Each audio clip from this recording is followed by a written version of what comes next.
স্বরচিত গল্প সংস্থান পাঠ করে শোনাচ্ছি।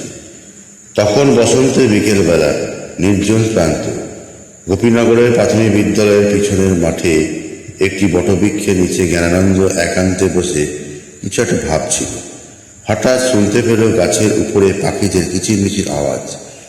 পর্যবেক্ষণ করে দেখল সেখানে বাবুই, শালিক, ঘুঘু পাখিরা নিজেদের বাসাকে বিপদ থেকে বাঁচানোর জন্য ছটফট করছিল।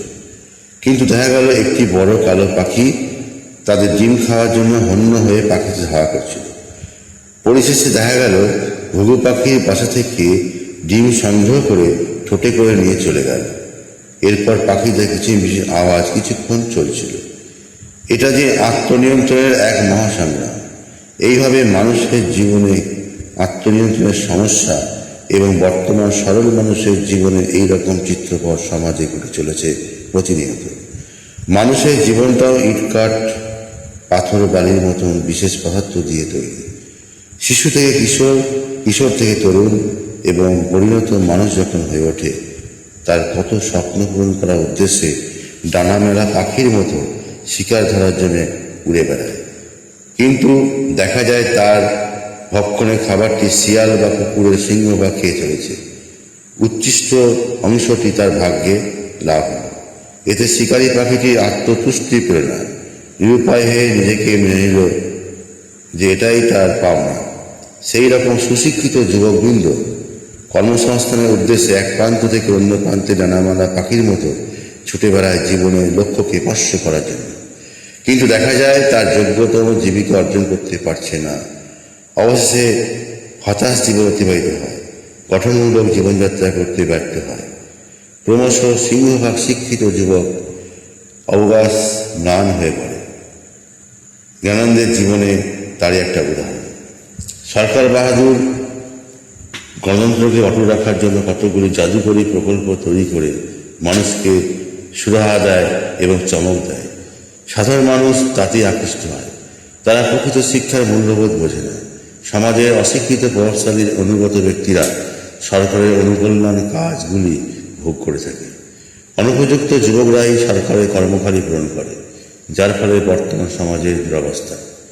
এই ভাবনা ভাবতে ভাবতে ঘুমিয়ে পড়েছিল কখন নিজেই জানে না।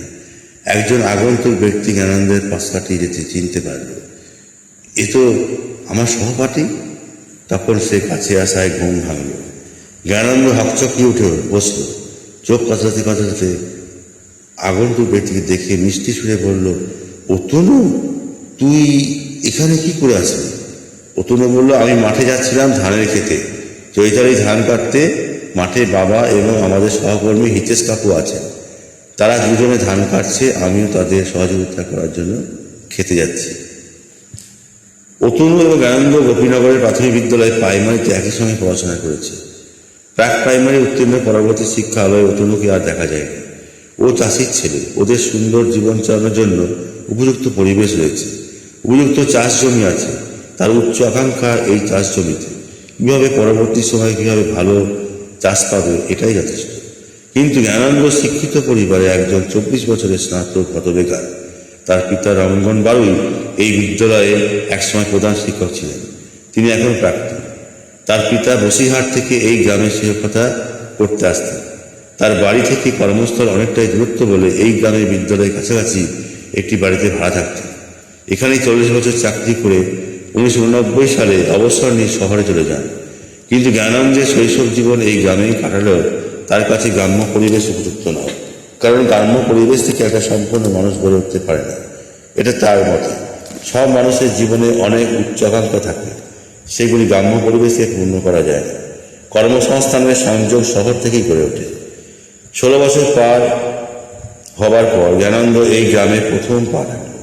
কারণ সে পাশের মফস্বল গ্রাম তালদিঘি গ্রামে স্কুল সার্ভিস কমিশনের পরীক্ষা ছিল, সেখানে গেছিল। পরীক্ষা কেমন হয়েছে সেটা জ্ঞানানন্দ এর থেকে বেশি কেউ জানে না। যদি পরীক্ষায় উত্তীর্ণ হয় সেটা ভাগ্যের পরিহাস, তবে উত্তীর্ণ হলেই রেহাই নেয়। পকেটে ভারী অর্থও থাকা দরকার, তবেই বেকারের ক্ষুধা পূরণ করা যায়। সেদিক থেকে জ্ঞানানন্দের পেনশন পিতার সামান্য টাকায় তার পরিবার গুটিসুটি মেরে দিন চলে। অতিরিক্ত খরচ করার কোনো উপায় নেই। এখন বড় বড় তার ভাবনা থাকলেও চলবে না। তার এখন চিন্তা কীভাবে চাকরি বা অন্য কোনো উপার্জনের রাস্তা বার করতে হবে। এইসব নানা রকমের চিন্তা ভাবনা তার মাথায় প্রতিনিয়ত আসছে। তাই একটু বিরাম নেওয়ার জন্য স্কুলের প্রাঙ্গণে গাছের নিচে বসে রয়েছে। একটু পরেই বিকেল পার হয়ে সন্ধ্যা নেমে আসবে। তাকে বাস ধরতে হবে, কিন্তু পুরাতন বন্ধু পেয়ে তার দীর্ঘ দেখা না পাওয়ার এক অনন্য অনুভূতি। তাকে পেয়ে অভিনন্দনে জ্ঞানানন্দ মুগ্ধ হয়ে গেল। তাই সে ঠিক করেছে আজকে রাতটা অতনুর বাড়িতেই কাটাবে। টেলিফোন করার জন্য অতনুকে জিজ্ঞাসা করলো কাছাকাছি কোথাও টেলিফোন বুথ আছে কিনা। অতনুদের বাড়ির নিকটে শ্রীময়ী ক্লাবের পাশে মহিরুল চাচার টেলিফোন বুথ আছে। জ্ঞানানন্দ অতনুকে বলল, চল বাড়িতে একটা ফোন করে দিই, আমি আজ তোর বাড়িতে রাত কাটাবো। তখন অতনু জ্ঞানানন্দকে নিয়ে টেলিফোন করতে গেল। ফিরে এসেছে তারা অতনুর বাড়ির পাশের বন্ধু ক্ষিতীশ। তার সঙ্গেও অতনু পরিচয় করে দিল। জ্ঞানানন্দ জানতে পারল যে ক্ষিতীশের বাবা একজন হোমিওপ্যাথি চিকিৎসক। গ্রামে তার খুব প্রসার। জ্ঞানানন্দ তখন ভাবল সঠিক লক্ষ্য কষ্ট করে চেষ্টা করে গ্রাম থেকেও আভিজাত্য ক্যারিয়ার তৈরি করা যায়। যদিও সে মধ্যবিত্ত শিক্ষিত পরিবার থেকে জন্মগ্রহণ করেছে, সেহেতু বংশের ট্র্যাডিশন অব্যাহত রাখার জন্য তাতে গ্রামেই হোক বা শহরেই হোক নিজের লক্ষ্য ঠিক রাখতে হবে।